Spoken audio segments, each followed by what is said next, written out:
नमस्ते, कैसे हैं आप सब। मेरे दूसरे चैनल जैक एक्सप्लेन्स में आपका स्वागत है। नए हैं, सब्सक्राइब करके हमारे परिवार में शामिल हों। तो बिना देर किए शुरू करते हैं। यह नहीं समझता कि वह खुद दर्द सह सकता था, तो वह सोच भी नहीं सकता कि एक बच्चे के लिए यह कितना बदतर हो सकता है।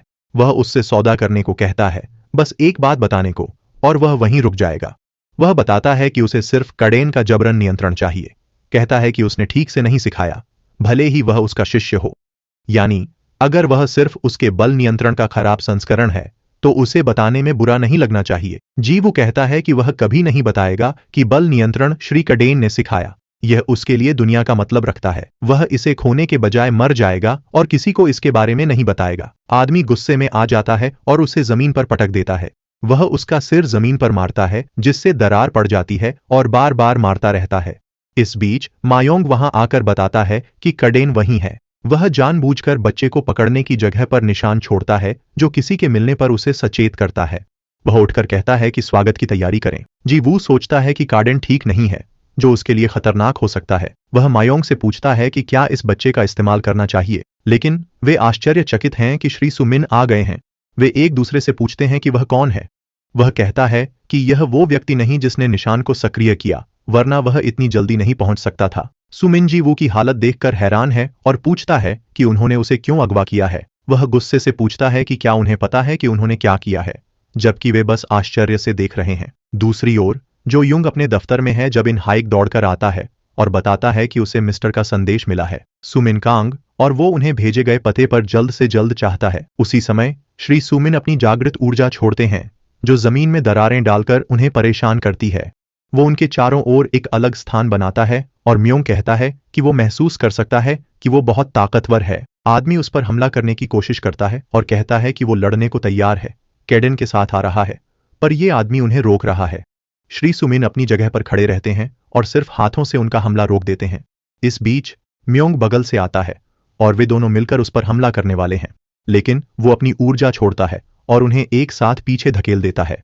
वे पीछे हटते हैं और खुद को संभालते हैं। वे दोनों हैरान लगते हैं और वो पूछता है कि वो कौन है और कैसे उसने उन्हें पीछे धकेला। म्योंग बताता है कि वो गुरुत्वाकर्षण क्षेत्र का इस्तेमाल करता है, यानी वो बैकडू के उपाध्यक्ष सुमिन कांग हैं। वो हैरान होकर पूछता है कि ऐसे नाम न के बराबर समूह का उपाध्यक्ष इतना मजबूत कैसे हो सकता है।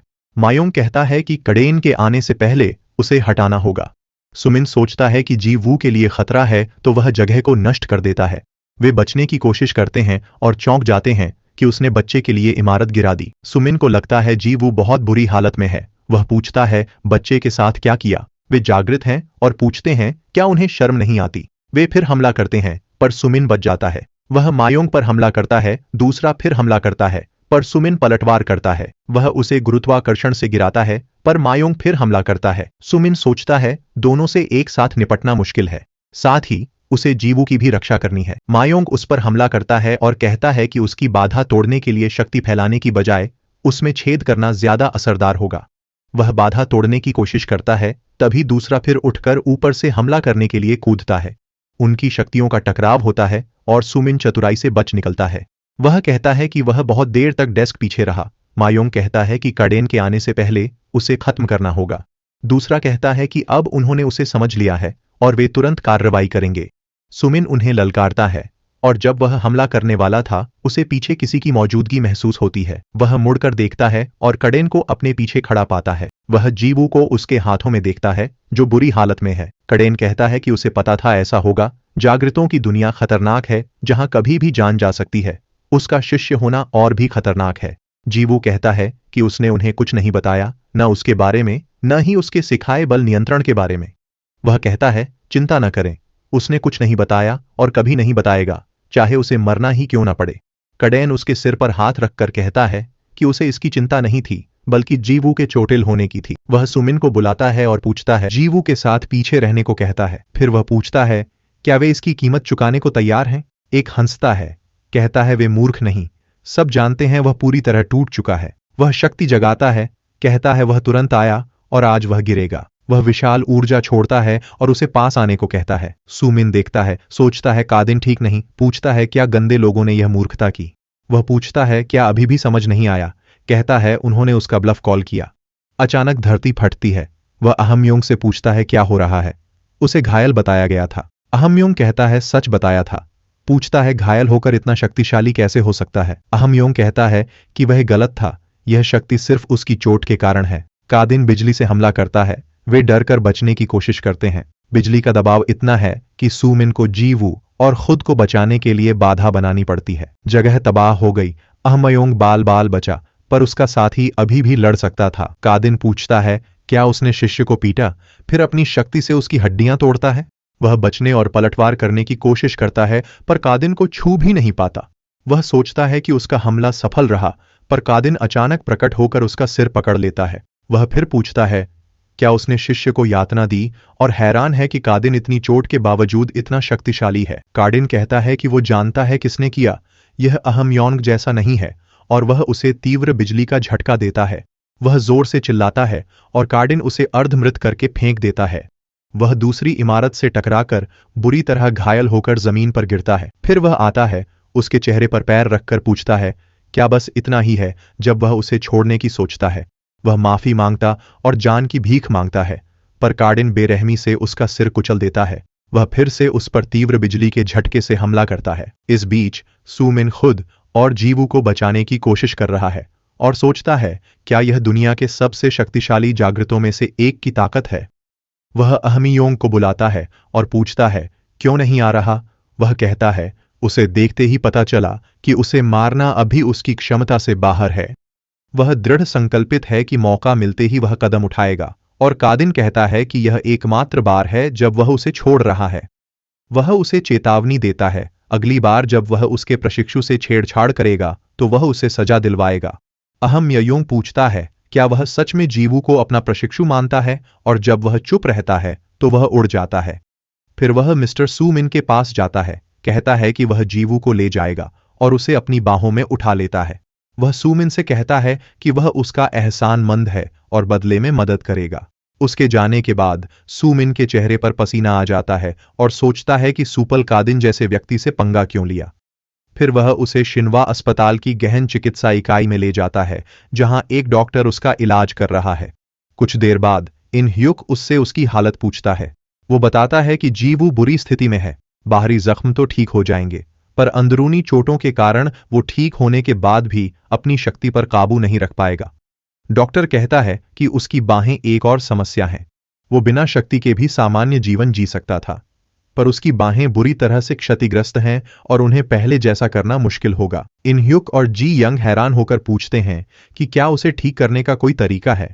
डॉक्टर कहता है कि उसकी उपचार क्षमता देश में सर्वश्रेष्ठ है। दूसरे डॉक्टर भी शायद यही कहेंगे। अभी उनकी पहली प्राथमिकता उसका दर्द कम करना है। वो कहता है कि जिसने भी उसे इतना दर्द दिया उसका मकसद पूरा हो गया, बचा हुआ दर्द अभी भी बहुत तकलीफदेह होगा। इन ह्युक हैरान है कि जीवू को हथियारों ने प्रताड़ित किया। निशानों से लगता है कि उसने भयानक दर्द सहा होगा। वे बहुत चिंतित हैं कि जीवू को इतनी बेरहमी से प्रताड़ित किया गया कि वह शायद कभी पूरी तरह ठीक न हो। तभी कादिन कहता है कि वह बच गया, कम से कम जागृत के रूप में जीने मरने में कुछ नया नहीं। वह खुशकिस्मत है कि बच निकला। वह कहता है यह जगह सुरक्षित है, पर अन्यत्र उसे जागृत जानने से पहले ही पकड़ लेते हैं, फायदा उठाते हैं, फिर फेंक देते हैं। इसके अलावा वह कहता है कि जीवू ने यह खुद पर लाया है और हाल में अपनी क्षमता से ज्यादा लापरवाह रहा है। वह कहता है कि यह उस जैसे नरम व्यक्ति के लिए बेहतर हो सकता है। एक जागृत व्यक्ति का जीवन बहुत कठोर होगा। जी यंग चुप हो जाता है और याद करता है जब कादिन ने उससे जीवू का इलाज करने को कहा था। उसने जैसा हो सका उसका इलाज किया, पर उसे एक हीलर की जरूरत थी। वह कादिन से पूछती है कि उसके साथ क्या हुआ। वह बताता है कि अपहरणकर्ताओं ने जीवू को जानकारी के लिए प्रताड़ित किया। कुछ देर बाद इन ह्युक और जी यंग बैठक क्षेत्र में है। इन ह्युक कहता है कि उनकी चिंता सच हो गई। कादिन को चुनौती देने वाले जागृत कोरिया आ गए, लेकिन किसी भी समूह को इसकी जानकारी नहीं थी। निश्चित रूप से उनके देश में आने में अंदरूनी लोगों ने मदद की होगी। दूसरी तरफ भीखू में श्री सुपले सूमिन से पूछता है कि क्या उसने जीवू को बचाने में मदद की।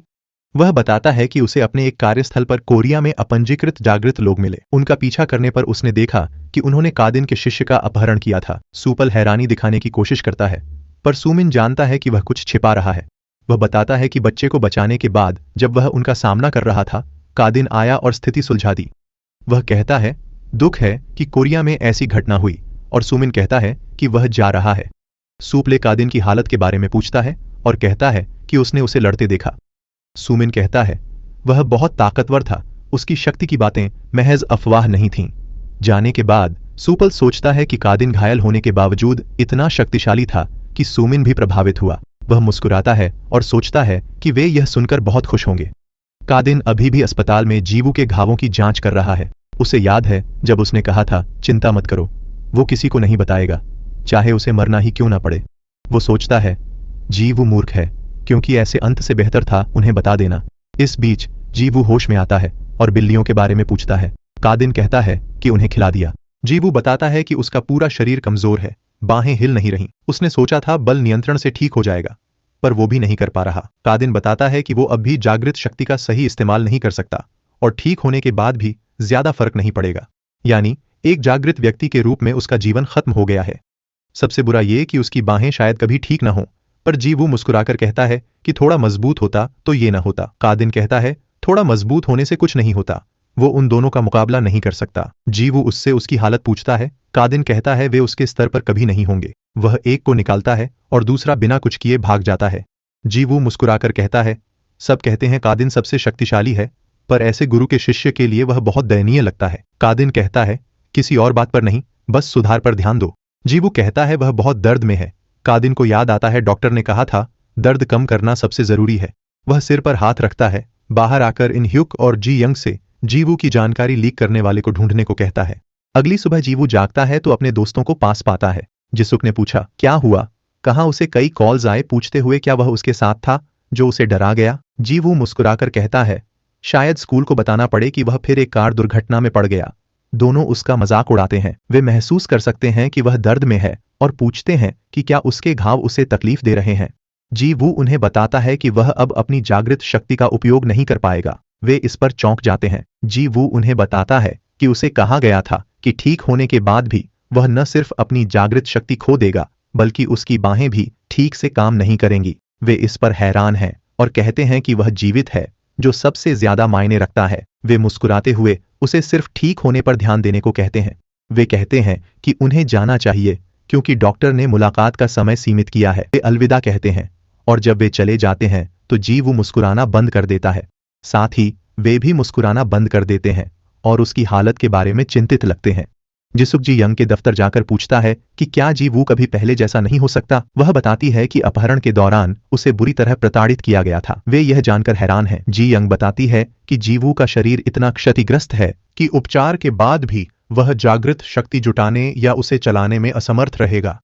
उसने जागृत व्यक्ति की क्षमता खो दी है और ठीक होने के बाद भी उसके लिए बाहें हिलाना मुश्किल होगा। सुबिन कहती है कि पहले मिलने पर वह ठीक लग रहा था। जी योंग कहता है कि वह सिर्फ उनके सामने दिखावा कर रहा था। वह अभी भी कभी कभी असहनीय दर्द महसूस करता है और जी सुख लाचारी में कुर्सी को लात मारता है। सुबिन पूछती है कि क्या कोई इलाज है और क्या संघ से मदद मांगनी चाहिए, पर वह कहती है कि वे आ चुके हैं और वही निष्कर्ष निकाला है। जी सुख कमरे से निकलता है और सुबिन पूछती है कहां जा रहा है, पर वह उनकी नहीं सुनता। दूसरी ओर सुपिल को बताया जाता है कि कैडन का शिष्य जागृत क्षमता खो चुका है और उसे बताया गया कि कठोर यातना से उसके शरीर को अपूरणीय क्षति हुई है। शिनहवा ने उनसे एक चिकित्सक भेजने को कहा, पर संघ का आने से लगता है कि इससे कोई फर्क नहीं पड़ेगा। सुपिल उसे जल्द से जल्द अपने चिकित्सक भेजने का आदेश देता है। जब वह चला जाता है, सुपिल कहता है कि वह एक गरीब लेकिन प्रतिभाशाली बच्चा था। सुमिन उन्हें देख रहा है और अपने चिंतित चेहरे पर मुस्कान महसूस करता है। वह सोचता है कि यह अनपेक्षित अच्छी खबर है, हालांकि उसे लगा था कि हंगामा सिर्फ प्रतिद्वंद्वियों को कमजोर करेगा। उसने कभी नहीं सोचा था कि वह इतनी आसानी से उस बाधा को हटा पाएगा। दूसरी ओर वो इन प्रोफेसर से मिलने संघ जाता है, जो पूछता है कि वह अचानक क्यों आया और क्या उसे पता नहीं कि अभी मुलाकात मना है। प्रोफेसर को वो इन चिंतित लगता है और पूछता है कि क्या कुछ गड़बड़ है। वह उसके सामने घुटने टेकता है और कहता है कि उसे एक मदद चाहिए। प्रोफेसर पूछता है कि वह क्या कर रहा है और यह कैसा एहसान है, और वो इन कहता है कि जी वू को ठीक करें। वह पूरी कहानी बताता है और प्रोफेसर कहता है कि उसे लगा जी वू का कडेन से संबंध था, पर उसे कभी शिष्य नहीं माना। प्रोफेसर कहता है कि वह भी उसे ठीक नहीं कर पाएगा, हालांकि उसने शोध में जागृति शक्ति का इस्तेमाल किया है। चोट का इलाज अलग बात है। वो इन जिद करता है कि वह एक नजर डाले और प्रोफेसर को मानना पड़ता है। दूसरी ओर कडेन जी वू के घर पर अभ्यास करते हुए सोचता है कि काश वह थोड़ा और मजबूत होता। वह सोचता है जी वू मजबूत हो रहा है क्योंकि वह कमजोर नहीं बल्कि कडेन कमजोर हुआ है। वह मानता है यह सब उसकी वजह से हुआ, क्योंकि अगर वह फिट होता तो वे गुंडे उसे चुनौती देने की हिम्मत न करते। अगले दिन प्रोफेसर शिन्हवा अस्पताल गए और जी योंग ने उन्हें आने के लिए धन्यवाद दिया। प्रोफेसर ने कहा कि वे सिर्फ वू इन का एहसान चुकाने आए हैं और वे मरीज को देखने चले गए। वे कमरे में जाने वाले थे, तभी वू इन ने उन्हें फिर बुलाया और जी वू की मदद करने को कहा। वे कमरे में गए और सब बाहर अच्छी खबर की उम्मीद में इंतजार करने लगे। इन ह्युक को आश्चर्य हुआ कि श्री पार्क प्रोफेसर को लाने में सफल रहे। उन्होंने कहा कि हाल की घटनाओं के कारण यह लगभग असंभव था। फिर भी प्रोफेसर ने जीवू की हालत देखने पर जोर दिया। इन ह्युक ने उच्चाधिकारियों को मनाया और प्रोफेसर को वापस लाने का वादा किया। श्री पार्क को उम्मीद है कि इससे जीवू को मदद मिलेगी। इन ह्युक भी यही चाहते हैं। उलटे जब प्रोफेसर कमरे में आए तो जीवू ने उनके स्वास्थ्य के बारे में पूछा। प्रोफेसर के धन्यवाद देने पर उनके बीच का माहौल अजीब हो गया। जीवोज आश्चर्यचकित होकर पूछता है कि वह उसे क्यों धन्यवाद दे रहा है। वह बताता है कि वू इनके साथ मिलने के लिए वह हमेशा उसका आभारी रहेगा। वह पहले की घटना के लिए माफी मांगता है। जीवू मुस्कुराकर कहता है कि वह वू इनके साथ अच्छा व्यवहार करता है क्योंकि वह उसका दोस्त है और उसे पसंद करता है। प्रोफेसर मुस्कुराकर कहता है कि वह अब उसके शरीर की जांच शुरू करेगा। वह उससे कहता है कि अपनी शक्ति का विरोध न करे और उसे स्वीकार करे। फिर वह अपनी शक्ति को उसके शरीर से गुजार कर उसकी पूरी जांच करता है। तभी जी सुक और सुबिन बाहर आते हैं और वू इनसे पूछते हैं कि क्या प्रोफेसर जी वू का इलाज कर रहे हैं। वह जवाब देता है कि प्रोफेसर थोड़ा पहले अंदर गए हैं और वे उम्मीद करते हैं कि वे जी वू को ठीक कर सकेंगे। वू इन कहता है कि वह चिकित्सक नहीं है, फिर भी उसने उनसे जांच करने को कहा और उम्मीद है कि वे इलाज कर सकेंगे। जांच के बाद वह पूछता है कि क्या पता चला। प्रोफेसर बताते हैं कि उसका कोर, जहां से वह अपनी शक्ति जुटाता है, पूरी तरह टूट चुका है। उसकी जागृत शक्ति के बावजूद उसके दोनों हाथ अपंग हैं। जीवू निराश होता है। प्रोफेसर कहता है वह वू इनके लिए पूरी कोशिश करेगा। वह कहता है जीवू शायद चिंतित हो, पर वू इन पर भरोसा करे, उस पर नहीं। वह उसे सोने को कहता है, पर इसमें वक्त लगेगा। उधर दूसरी ओर सोमैन के सहायक ने बताया कि अध्यक्ष द फ्रेम नामक संगठन के साथ काम कर रहा है। सोमैन चौंक गया क्योंकि द फ्रेम जागृत लोगों का अंतर्राष्ट्रीय अपराधी संगठन है और वह सुपुल के इस सौदे से व्यथित था। उसने सबूत ढूंढने का आदेश दिया कि सुपुल द फ्रेम के साथ काम कर रहा है और सोचा क्या यह वाकई बैकडू के लिए है। फिर वह उससे मिलने गया और उसके सहायक ने बताया कि अध्यक्ष उसका इंतजार कर रहे हैं। सुपुल ने कहा कि उनका चिकित्सक शिन्हवा से लौटा है और कडेन के शिष्य का जागृत जीवन खत्म हो गया है। जैसा सोचा था, वह अपनी बाहें भी ठीक से नहीं हिला पाएगा। और सुपुल ने कहा कि सोमैन की मदद बेकार गई। उसी समय इन ह्युक ने जी योंग को बताया कि प्रोफेसर के अनुसार परिणाम आने में समय लगेगा और वह जीवू के ठीक होने की आशा करता है। अचानक एक आदमी उसके दफ्तर में घुसता है और बताता है कि उन्होंने आखिरकार इसके पीछे का मास्टरमाइंड ढूंढ लिया है। दूसरी ओर हत्यारा अहमयोंग अभी भी कोरिया में है और याद करता है कि कडेन ने उसके साथियों के साथ क्या किया। वह सोचता है कि उसने कभी नहीं सोचा था कि गंभीर रूप से घायल होने पर भी कडेन इतना ताकतवर होगा। अचानक जी योंग उसके सामने आ जाती है और पूछती है कि क्या वह जीवू का अपहरण करने वालों में से एक है। अहमयोंग कहता है कि वह जवाब जानती है, वह वही है। जी योंग कहती है कि वह उसे शिन्हवा के संरक्षण में किसी को छेड़ने की सजा देगी। अहमयोंग कहता है कि वह अकेले ऐसा नहीं कर सकती, लेकिन जब जी योंग उनके चारों ओर एक बाधा बनाती है तो वह हैरान रह जाता है। जी योंग कहती है कि वह अकेले ही उसके लिए काफी है। उसी वक्त प्रोफेसर जीवू का इलाज कर रहा है जब कडेन वहां आता है और वह उससे डरा हुआ लगता है। कडेन उसे चिंता न करने और बस जीवू के इलाज पर ध्यान देने को कहता है तो वह फिर से इलाज शुरू करता है। इस बीच आहमयोंग ने महसूस किया कि वह बैकडू के उपाध्यक्ष से भी ज्यादा शक्तिशाली है। वह सोचता है यह कौन है, इतनी कम उम्र में इतनी ताकतवर कैसे। वह हमला करने के लिए कूदता है, पर जी योंग एक ऐसा अवरोध बनाती है जिसे वह छू भी नहीं पाता। वह बस अपनी आंख हिलाती है और हवा का दबाव उसकी बांह को बुरी तरह घायल कर देता है। हवा की शक्ति देखकर चौंक कर वह पूछता है, क्या तुम शिन्हवा की जी योंग यू हो, कोरिया की नंबर 1? वह कहता है, कोरिया की सबसे मजबूत जागृत से मिलने की उम्मीद नहीं थी। कडेन के लिए ऊर्जा बचाकर मैंने अपना ही मजाक उड़ाया। वह अपनी उपचार शक्ति से खुद को ठीक कर लेता है। फिर वह जी योंग का अपमान करते हुए कहता है, इस तुच्छ देश की टॉपर मुझे हराने आई है, यकीन नहीं होता। फिर वह अपनी पूरी शक्ति जारी करता है और कहता है, कार्डेन के बजाय कोरिया के टॉप रैंकर को हटाना बुरा नहीं, इससे मेरी कीमत भी बढ़ेगी। वह फिर से हमला करने के लिए उसकी ओर दौड़ता है, लेकिन जी योंग उसे चकमा दे देती है। वह उस पर कई हमलों की तकनीक का इस्तेमाल करता है, पर वह हर बार बच जाती है। कुछ देर बाद जी योंग ठहर जाती है और कहती है कि वह जानती है वह कौन है। वह कहती है कि वह एमी रंग है, जो वैश्विक रैंकर्स का शिकार करने वाला रैंकर हंटर है। आहमयोंग फिर हमला करता है, पर वह स्थिर रहती है और उनकी शक्तियां टकराती हैं। इमारत में दरारें पड़ने लगती हैं और इस बीच आहम्योंग उसे खो देता है। अचानक जी योंग पीछे से प्रकट होती है और कहती है कि वह अपनी प्रतिष्ठा जितना अच्छा नहीं है। वह फिर से हमला करती है। इस बार वह बच नहीं पाता और हमले से प्रभावित हो जाता है। इमारत बुरी तरह क्षतिग्रस्त हो जाती है, जबकि आहम्योंग बुरी हालत में जमीन पर पड़ा है। वह हैरान है कि उनकी शक्तियों में इतना बड़ा अंतर है। उसे याद है जब उसने कडेन से पूछा था कि वह अन्य जागृतों को क्यों चुनौती देता रहता है, और कडेन ने कहा कि वह सबसे मजबूत बनने के लिए ऐसा करता है। उसने कहा कि वह दुनिया के टॉप 10 जागृतों जितना मजबूत था, लेकिन कडेन ने कहा कि वह इसका यकीन नहीं कर सकता। वह मुस्कुराया और कहा कि कोई नहीं जानता टॉप 10 कितने मजबूत हैं। उसने अहम्योंग को प्रतिभाशाली कहा और कहा कि दुनिया में उससे भी मजबूत कई राक्षस हैं। वह सोचता है कि जी योंग उन राक्षसों में से एक है और यह देश दुनिया को धोखा दे रहा है। इस बीच इन ह्युक वहां पहुंचता है और उसकी हालत देखकर हैरान रह जाता है। जी योंग कहती है कि इस व्यक्ति के पास जानकारी है कि किसने उसे और उसके साथी को देश में घुसने में मदद की। उसने सोचा कि उसे खुद पकड़कर पूछताछ करना बेहतर होगा। बाद में उन्होंने उसके रिकॉर्ड जांचे और एक पेशेवर हत्यारे के रूप में उसकी शक्ति अज्ञात थी। टॉप 200 जागृतों की लगातार हत्या करने के बाद उसने खुद को रैंकर हंटर नाम दिया। कुछ दिन पहले वह डुरान नामक एक अन्य अंतर्राष्ट्रीय अपराधी के साथ अवैध रूप से देश में घुसा और कडेन ने उसे मार डाला। जी योंग पूछती है कि क्या उसे उन लोगों के बारे में कोई सुराग मिला जिन्होंने कडेन की जानकारी बेची और उनके साथ मिलकर काम किया। वह जवाब देता है कि उन्होंने अहम्योंग से पूछताछ की, लेकिन वह चुप रहा, और जिस तरह से वह पूछताछ का कड़ा विरोध कर रहा है, लगता है कि वे उससे ज्यादा कुछ नहीं निकाल पाएंगे। इस बीच कडेन दफ्तर में आता है और जी यंग से पूछता है क्या उसने अमयोंग को पकड़ा, और इन ह्युक कहता है कि उसने खुद किया। कडेन कहता है वह आमतौर पर बहुत सावधान रहता है और लगता है उसने जी यंग को कम आंका। इन ह्युक बताता है कि उन्होंने पूछा कि किसने मदद की, पर कुछ नहीं मिला।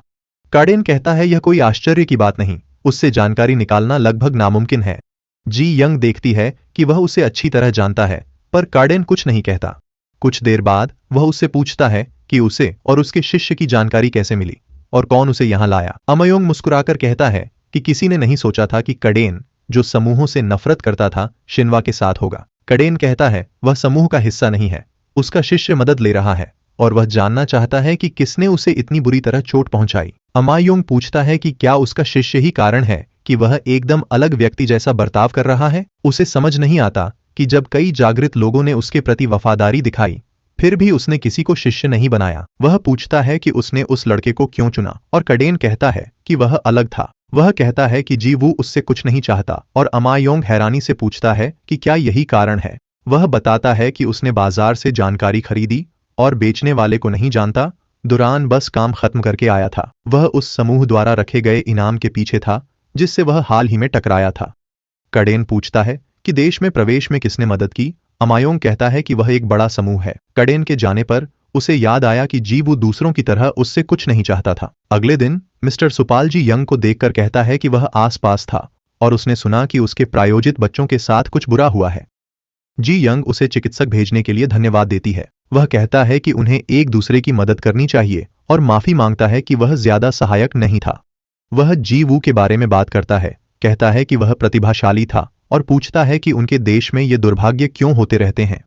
वह यह भी पूछता है कि क्या उन्होंने कल का गड़बड़ करने वाले को पकड़ा है और क्या उससे कुछ जानकारी मिली है। इन ह्युक कहता है कि उन्हें कुछ नहीं मिला क्योंकि वह सवालों का जवाब देने से इनकार करता है।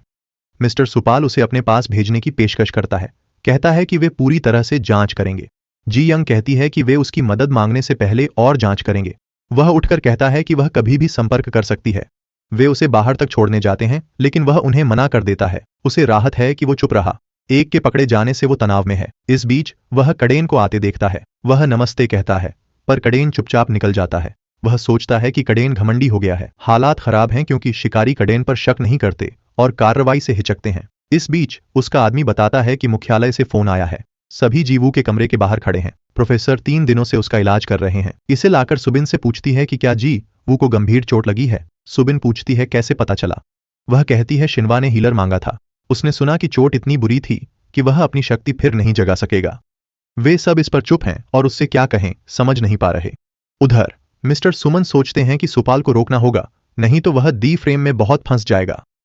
तभी उनका आदमी आकर बताता है कि अध्यक्ष उनका इंतजार कर रहे हैं। वह दफ्तर में घुसते ही अपने मुखबिर की दुर्दशा देखकर हैरान रह जाते हैं। सुपाल हाथ पोंछते हुए कहता है कि उसे पता चला सुमन उस पर नजर रख रहे थे। वह उनसे इसका कारण पूछता है। सुमन उसकी हालत देखकर सन्न है। सुपाल पूछता है क्यों उस पर नजर रखी। वह कहते हैं कि वजह तो उसे पता ही होगी। सुपाल कहता है सीधे मुद्दे पर आएं। सुमन कहते हैं कि वे जानते हैं उसने उच्च स्तरीय जागृतों को देश में घुसने में मदद की। उसने देव फ्रेम से हाथ मिलाया और कोरिया में जागृतों की ताकत कम करने की कोशिश भी की। सुपाल मुस्कुराकर कहता है कि वह इतनी छोटी बात के लिए उस पर नजर रखता है। सुमन कहता है कि कोरिया के जागृत लोगों और समूहों को बाहरी समूहों के साथ सहयोग की सूचना देनी चाहिए और किसी भी हाल में अपराधी संगठनों से नहीं जुड़ना चाहिए। उसे चिंता है कि जब तक अन्य समूहों को इसके बारे में पता नहीं चलेगा वे पीछा नहीं छोड़ेंगे। बैकडू बहुत कुछ खो देगा और लंबे समय तक नियंत्रण में रहेगा। सुपाल जवाब देता है बैकडू से ज्यादा कुछ भी महत्वपूर्ण नहीं, यहां तक कि वे मूर्ख नियम भी नहीं। वह कहता है कि अन्य समूह भी अपने फायदे के लिए प्रतिज्ञा तोड़ देंगे। अगर यह योजना सफल हो जाती है और बैकडू कोरिया का सबसे बड़ा समूह बना तो दूसरों की चिंता नहीं रहेगी। सुमिन कहता है कि यह कहना आसान है और सुपल बैकडू के लिए कुछ भी करने को तैयार है। वह बताता है कि शिन्हवा और संघ तेजी से बढ़े हैं, प्रभाव में आगे निकल गए हैं और उसने अगली पीढ़ी पर उम्मीद लगाई थी, लेकिन उसका उत्तराधिकारी सुचान एक साधारण व्यक्ति से हार गया। वह पूछता है क्या बैकडू का भविष्य है, पर इस योजना से बैकडू जल्द ही देश में सर्वश्रेष्ठ बन सकता है। इसके अलावा सुचान का एक प्रतिद्वंदी पहले ही हटा दिया गया है। और सुमिन पूछता है क्या सर्वश्रेष्ठ बनने के लिए यह रास्ता अपनाना जरूरी है। वह पूछता है गंदे तरीकों से शीर्ष पर पहुंचने का क्या फायदा, पर सोपल मेज पर थप्पड़ मारकर उसे चुप रहने को कहता है। वह कहता है कि ऐसी कमजोर सोच ने बैकडू को शीर्ष से गिराया, इसलिए अध्यक्ष के रूप में उसकी जिम्मेदारी है बैकडू को सर्वश्रेष्ठ बनाना। सुमिन चौंक जाता है और कहता है कि बैकडू शीर्ष पर हो, पर यह गलत है, वह इसे गलत तरीके से कर रहा है। सुपल कहता है कि वह गलत है और उसे सच बता रहा है क्योंकि वह बैकडू का उपाध्यक्ष है, उसकी राय नहीं चाहता। वह कहता है बेवकूफी छोड़ो, आदेश मानो, अपने मुखबिर को मारो और कोई सबूत मत छोड़ो। वह कहता है संकोच मत करो, वह करीबी है, यह राज बचाने के लिए जरूरी है। वह उसे मारने और साबित करने को कहता है कि वह अभी भी उसके पक्ष में है। सुमिन उसके पास बैठता है और उसका आदमी डर से आंखें बंद कर लेता है, पर वह सुपल को मना करता है। कहता है वह न तो मारेगा, न आदेश मानेगा, न अपराधी संगठन से काम करेगा। सुपल गुस्से में कहता है कि वह उसके खिलाफ जाता है, अपनी शक्ति दिखाता है और कहता है कि उसके पास कोई विकल्प नहीं। वह कहता है कि बैकडू एक कठोर टॉप डाउन संगठन है, फिर भी उसने अध्यक्ष का आदेश तोड़कर जासूसी की। उसने उसे बैकडू से निकाला और कहा यह उसके लिए सही रहा, हालांकि वह उसका बढ़ता प्रभाव देख नाराज था। वह कहता है कि उसके पिता भी उसे हटाने पर सहमत होंगे, जबकि सुमिन इस बात से स्तब्ध है। वह उसे बैकडू से मिली हर चीज छोड़कर जाने को कहता है और कहता है कि पिता न होते तो वह उसका कोर भी तोड़ देता। सुमिन उठकर कहता है कि उसे ही बैकडू छोड़ना चाहिए। वह फोन निकालकर बताता है कि शिन्हवा उनकी बातचीत सुन रहा है। दूसरी ओर जियोंग और इन ह्योक उनकी चर्चा सुनते हैं, जबकि मिस्टर पार्क उनके साथ हैं।